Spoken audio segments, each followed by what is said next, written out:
Hello there, welcome to our channel tutorial video again. Hope you are doing fine. I'm back with another tutorial video, and today I'll be showing you how to log into your JPay account from your computer. And now without further ado, let's dive right into the video. But before that, don't forget to like, subscribe and hit that bell icon for more videos. Now to log into your JPay account on your computer, first open up your preferred browser, as I have already opened the Google Chrome, and on the search bar click over there and type in jpay.com like this and hit enter, and you'll be redirected to the home page of JPay where you can sign up for the JPay from over here.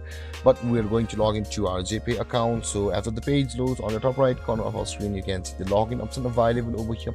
Click on login, and you'll be required to enter your email address over here, and after that enter your password over here, and then click on login to sign into your JPay on your computer. And if you have any confusions or questions regarding the topic, don't hesitate to comment in the comment section below, and don't forget to like, subscribe and hit that bell icon for more videos.